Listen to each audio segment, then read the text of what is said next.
Hi mga ka-farmers, good morning. Today is Monday and yesterday na-late siya mag-upload sa mong video kay among baby Hilantan.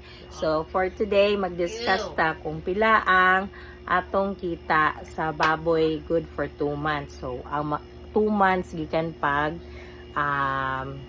lutas. So naay mga times nga ang mga baboy, ang mga baktin is mapalit nimo mahal, napoy barato, depende sa klase o sa weight sa baboy.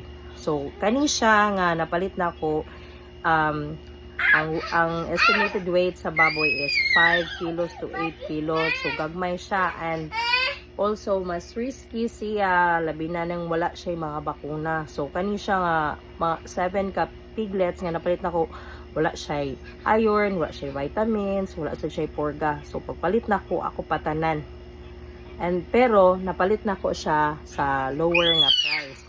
So that is 3,000 each. So normally ang piglets, ang price sa mga baktin karon is 3,500 to 4,000. So mao ni siya ang atong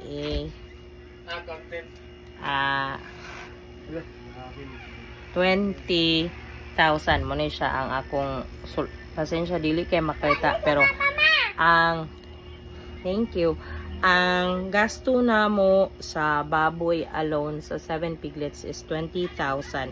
So hinayuan sa niya kaysa ako naman sang lola, and then ako patanan ang vaccines after that.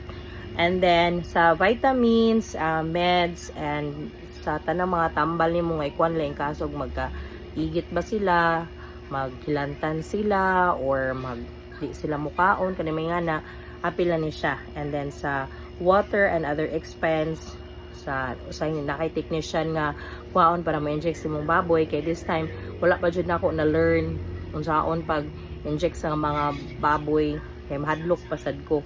So sa water and other expenses na ako'y 1,000 pesos.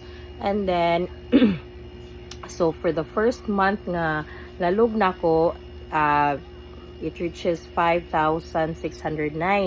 So since gagmay pa sila and they are 52 days old, kay pag 45 days tong ako siyang i-check sa alad, gagmay pa gud siya. And then nag-ask pa ko nila if pwede nila buhion for a week, kaya makita na to kung dako pa gud sila.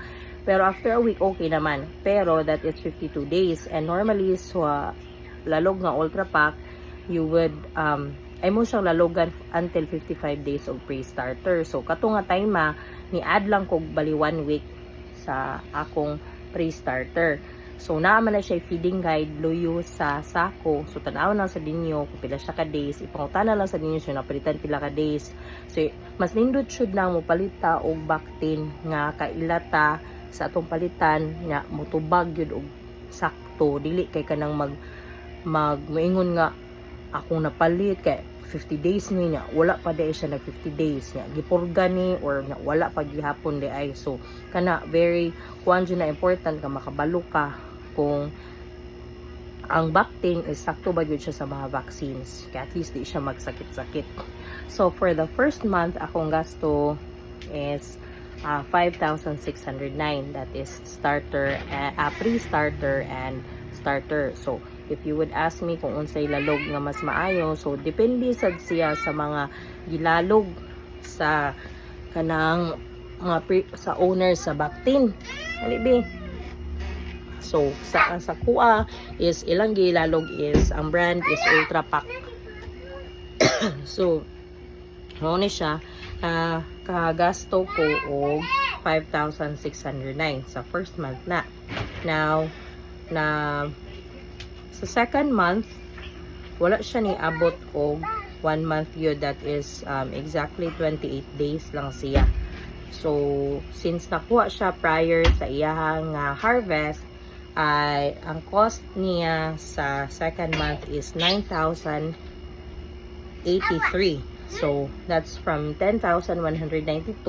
Ang remaining of feeds imo na siyang i-deduct para makuha nimo ang exact amount sa imong gilalog for the second month. So if you will add it up, 20,000 sa baboy, imuhang puhunan, 1,000 sa vitamins, water, and other expense, 1,000. First month nga lalog is 5,609 and then 9,083. Makita. 9,083. Total cost nimo is 36,692. Wala ni siya ilabot sa paglalog or sa labor because ako ra may maglalog sa baboy. So, that is 36,692. Now, sa pagbaligyan ako lang unda siyang kuan to 7,000 each pigs.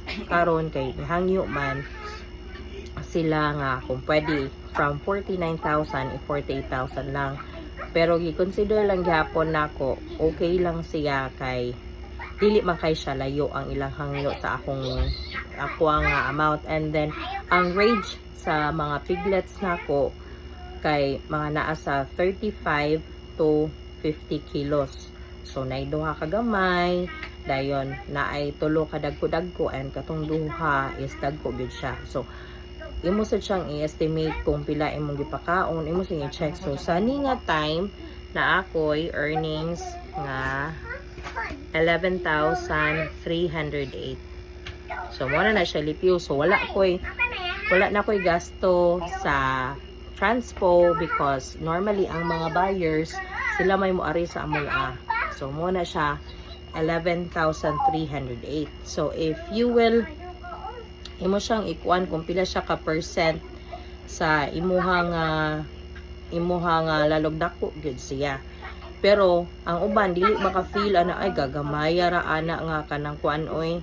Gamay ra kayo siya nga ginan siya. Pero if you think nga kani imong 36,000 dili nimo siya igamiton or nara siya sa imong bangko perme, it would not have a gain of 11,308. So hinahinay lang gid nimo siya nga gamiton imong kan, especially kami nami mga feeds nga thank you hulo pohong mama. So mo ni siya 11,300. Now for any questions or comments and suggestions regarding sa pagbuhi sa baboy, since di jud me ingon nga expert pa sa pagbuhi, so feel free to comment below, and then also if you'd like my videos, you can subscribe. Thank you and God bless.